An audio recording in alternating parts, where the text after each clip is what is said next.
Halo semuanya dan selamat datang di sesi pemaparan kita kali ini. Nah, hari ini kita bakal membedah materi yang super menarik. Kita akan menyelami lebih dalam dinamika tentang bagaimana sebenarnya sebuah kebijakan publik itu dibentuk, dan yang paling penting, bagaimana kebijakan itu dipengaruhi. Kita nggak akan cuma bahas teori kosong di sini, karena hari ini kita pakai cetak biru yang luar biasa komprehensif, yaitu modul akademik tentang peran media dalam advokasi kebijakan yang disusun oleh akademisi Vidya Imanuari Pertiwi. Jadi kalau Anda pernah bertanya-tanya gimana ceritanya sebuah tagar atau hashtag di media sosial tiba-tiba bisa mengubah sebuah undang-undang, wah, Anda berada di tempat yang tepat banget. Oke, jadi ini dia cetak biru kita hari ini, modul ajar mata kuliah komunikasi dan advokasi kebijakan. Sang penyusun, Vidya Imanuari Pertiwi dari Program Studi Administrasi Publik di Universitas Pembangunan Nasional Veteran Jawa Timur, secara brilian menguraikan sebuah realita penting, yaitu kebijakan itu nyatanya tidak cuma dirumuskan di ruang tertutup oleh para teknokrat, sama sekali enggak. Kebijakan itu harus dikomunikasikan, diperdebatkan, dan dikawal ketat oleh publik melalui sebuah perantara, yaitu media. Biar kebayang arahnya kemana, ini 5 poin utama yang bakal kita bahas hari ini. Pertama, kita akan pahami dulu dasar komunikasi dan advokasi. Kedua, siapa saja aktor dalam advokasi kebijakan. Ketiga, kita lihat media sebagai ruang publik. Keempat, strategi membentuk opini publik. Dan terakhir, gimana sih media bisa jadi alat penekan pengambil kebijakan? Langsung aja kita masuk ke bagian pertama, memahami komunikasi dan advokasi. Poin paling krusial yang harus kita sepakati di awal adalah ini, advokasi itu bukanlah sekedar ajang mengeluh atau marah-marah secara emosional di ruang publik. Bukan itu. Modul ini mengilustrasikannya dengan sangat cemerlang lewat kutipan dari UNICEF. Advokasi itu didefinisikan sebagai proses yang disengaja dan berbasis bukti. Maksudnya apa? Artinya, kalau Anda mau menciptakan perubahan nyata pada sebuah kebijakan, Anda nggak bisa cuma modal opini sepihak atau ikut-ikutan tren. Anda wajib punya data, punya fakta yang valid, analisis masalah yang ajam, dan strategi yang benar-benar terencana. Oke, kita lanjut ke bagian kedua, aktor dalam advokasi kebijakan. Siapa aja sih pemerannya? Kebijakan publik itu sebenarnya ibarat arena yang rame banget, bukan cuma politisi yang duduk rapat di gedung dewan. Ini tuh proses kolektif. Ada organisasi masyarakat sipil yang sibuk bikin kampanye, ada akademisi yang menyuplai data dan policy brief, dan yang paling penting, ada masyarakat yang terdampak langsung, seperti warga miskin kota atau masyarakat adat, yang suara mereka itu ngasih legitimasi moral paling besar. Semua aktor ini saling berinteraksi, dan ya jujur aja, sering banget saling bertarung wacana buat mendorong atau malah menolak sebuah kebijakan. Nah, mari kita lihat bagaimana dinamika ini berkaitan dengan fokus utama kita. Melalui kajian akademis dari UPN Veteran Jawa Timur ini, Vidya Imanuari Pertiwi menggarisbawahi satu aktor spesifik yang ibaratnya tuh punya kekuatan super untuk melipat gandakan suara aktor-aktor yang lain. Siapa aktor itu? Betul, media.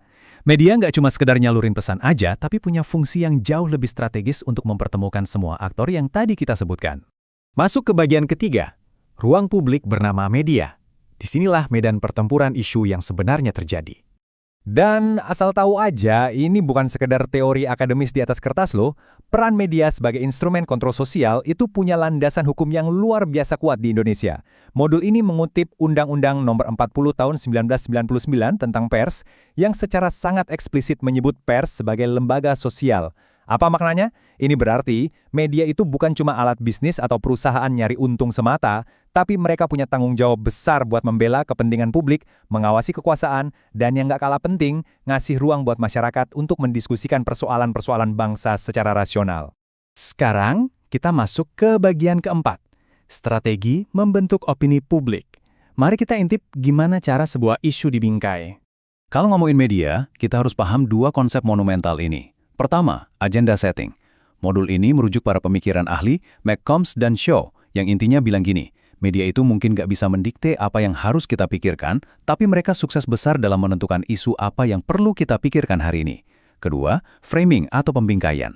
Media itu membingkai sebuah peristiwa dengan menonjolkan aspek tertentu aja. Contohnya gini, sebuah kebijakan pembangunan jalan tol bisa dibingkai dengan narasi kemajuan ekonomi, tapi di channel lain bisa aja dibingkai sebagai ancaman lingkungan hidup. Nah, cara media membingkai inilah yang secara nggak sadar ngebentuk opini Anda dan saya di kepala. Tapi coba perhatikan, lapangannya sekarang udah berubah drastis kan? Dulu kita sangat bergantung sama koran dan televisi yang sifatnya terstruktur dan formal. Sekarang, kita semua hidup di era media sosial. Medsos ini bikin sebuah isu bisa meledak jadi viral cuma dalam hitungan jam, lewat kekuatan tegar dan video-video pendek. Di sini, kita bukan lagi sekedar penonton pasif, tapi kita ikut jadi pembuat konten kampanye. Seru ya, tapi hati-hati, di balik kecepatan kilat itu, ada resiko besar yang menanti kita, dan ini langsung membawa kita ke klimaks dari sesi pemaparan kita hari ini. Dan ini dia, bagian kelima sekaligus yang terakhir. Alat penekan pengambil kebijakan. Gimana sih cara kerja memaksa pemerintah untuk bertindak? Coba deh, Anda pikirkan sejenak. Pernah kepikiran nggak sih kenapa seorang menteri atau kepala daerah tiba-tiba buru-buru putar balik mengubah keputusannya cuma selang beberapa hari setelah suatu isu ramai dirujak di internet? Gimana sih sebenarnya mekanismenya kok bisa seefektif itu? Nah, begini narasi alurnya.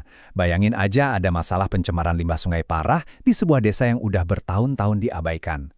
Langkah 1, video sungai yang berbusa itu direkam warga, diupload, dan mendadak viral di medsos. Langkah 2, media massa nasional sadar ada yang viral. Mereka turun tangan meliput, manggil pakar lingkungan, dan opini publik pun terbentuk dengan sangat masif. Langkah 3, opini jutaan orang ini bermetamorfosis menjadi tekanan moral dan politik yang luar biasa berat buat pengambil kebijakan. Mereka nggak bisa lagi pura-pura nggak lihat karena legitimasi dan jabatannya jadi taruhan. Langkah 4, boom, tekanan itu akhirnya memaksa pemerintah memecat oknum atau merevisi regulasi lingkungan di daerah tersebut secara instan. Inilah yang kita sebut wujud nyata dari advokasi. Tapi, tunggu dulu, kita nggak boleh naif di sini. Vidya Imanuari Pertiwi ngasih peringatan kritis yang tajam banget di dalam modulnya. Tekanan media yang asal-asalan dan sporadis itu justru sangat berbahaya loh. Proses advokasi ini sering banget dirusak sama yang namanya disinformasi alias hoax. Terus ada lagi penyakit yang namanya selektivism atau aktivisme semu. Ini tuh kondisi di mana orang ngerasa udah ngebantu cuma karena dia nge-like atau nge-share postingan, padahal dia nggak ngapa-ngapain di dunia nyata. Dan yang paling fatal dari semuanya, framing emosional yang buta data. Bayangin, kalau publik menekan pemerintah cuma modal viral doang tanpa substansi masalah yang benar, ujung-ujungnya kebijakan yang direvisi bakal salah sasaran dan malah bikin masalah baru. Jadi kalau kita tarik benang merahnya, poin paling krusial dari seluruh pemaparan kita hari ini adalah media itu pedang bermata dua, dan cara kerjanya sangat amat bergantung pada tingkat literasi penggunanya, yaitu kita sendiri. Pertanyaan terbesarnya sekarang, setelah Anda tahu gimana cara kerja advokasi dan betapa besarnya kekuatan ruang publik ini, di posisi mana Anda mau berdiri? Apakah Anda cuma mau jadi orang yang pasif, menelan apapun informasi yang lewat di beranda Anda? Ataukah Anda siap pakai validitas data dan etika komunikasi buat benar-benar jadi bagian dari advokasi yang membawa perubahan nyata? Pilihannya ada di tangan Anda. Tetaplah kritis saat membaca berita, jangan lelah untuk belajar, dan sampai jumpa di sesi pembedahan materi kita yang selanjutnya.